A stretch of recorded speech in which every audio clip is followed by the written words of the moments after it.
ఎస్తేరు గ్రంథం 5వ అధ్యాయము 1వ వచనం.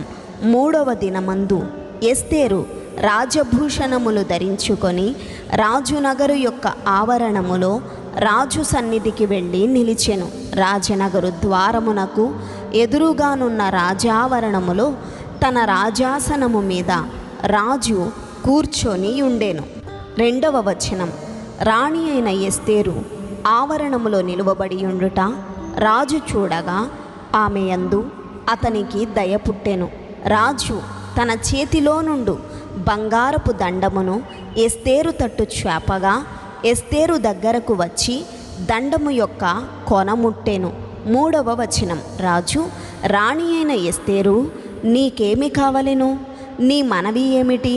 రాజ్యములో సగము మట్టుకు నీకనుగ్రహించదనని ఆమెతో చెప్పగా, ఎస్తేరు రాజునకు యుక్తముగా తోచిన ఎడల నేను రాజు కొరకు సిద్ధము చేయించిన విందునకు రాజువైన తామును హామానును నేడు రావలెనని కోరుచున్నానని ప్రత్యుత్తరమిచ్చెను. 5వ వచనం. ఎస్తేరు మాట ప్రకారముగా జరుగునట్లు హామాను చేయవలయునని త్వరపెట్టుమని రాజు సెలవీయగా రాజును హామానును ఎస్తేరు చేయించిన విందునకు వచ్చిరి. 6వ వచనం. రాజు ద్రాక్షారసపు విందుకు కూర్చుండి ఎస్తేరును చూచి, నీ కోరిక ఏమిటి? అది నీకనుగ్రహింపబడును. నీ మనవి ఏమిటి? అది రాజ్యములో సగము మట్టుకైనను చేయబడునని చెప్పగా 7వ వచనం. ఎస్తేరు ఈలాగు ప్రత్యుత్తరమిచ్చెను, రాజువైన తమ దృష్టికి నా ఎడల దయ కలిగి నా మనవి చొప్పునను నా కోరిక చొప్పునను జరిగించుట రాజువైన తమకు అనుకూలమైతే. 8వ వచనం. రాజువైన తామును హామానును మీ నిమిత్తము నేను చేయింపబోవు విందునకు రావలెను. రాజువైన తాము చెప్పినట్లు రేపటి దినమున నేను చేయుదును. ఇదే నా మనవియు నా కోరికయు అనెను. 9వ వచనం.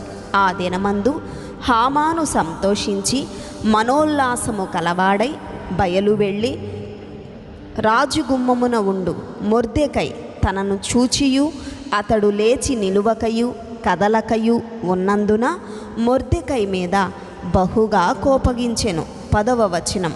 అయితే హామాను కోపము అణచుకొని తన ఇంటికి పోయి తన స్నేహితులను తన భార్య అయిన జెరెషును పిలిపించి 11వ వచనం. తనకు కలిగిన గొప్ప ఐశ్వర్యమును గూర్చియు చాలామంది పిల్లలు తనకుండుటను గూర్చియు రాజు తనను ఘనపరచి రాజు క్రింద నుండు అధిపతుల మీదను సేవకుల మీదను తనను ఏలాగున పెద్దగా చేసెనో దానిని గూర్చియు వారితో మాట్లాడెను. 12వ వచనం.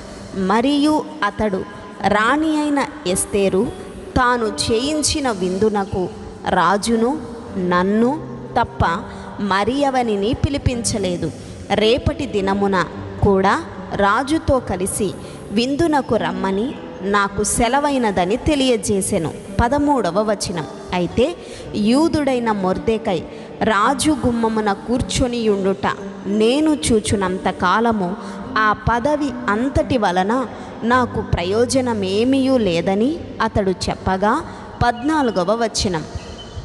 అతని భార్య అయిన జెరెషును అతని స్నేహితులందరూ 50 మూరల ఎత్తుగల ఒక ఉరికొయ్య చేయించుము. దాని మీద మొర్దెకై ఉరి తీయింపబడినట్లు రేపు నీవు రాజుతో మనవి చేయుము. తరువాత నీవు సంతోషముగా రాజుతో కూడా విందునకు పోదువు అని అతనితో చెప్పిరి. ఈ సంగతి హామానునకు యుక్తముగా కనబడినందున అతడు ఉరికొయ్య ఒకటి సిద్ధము చేయించెను. ఆమేన్.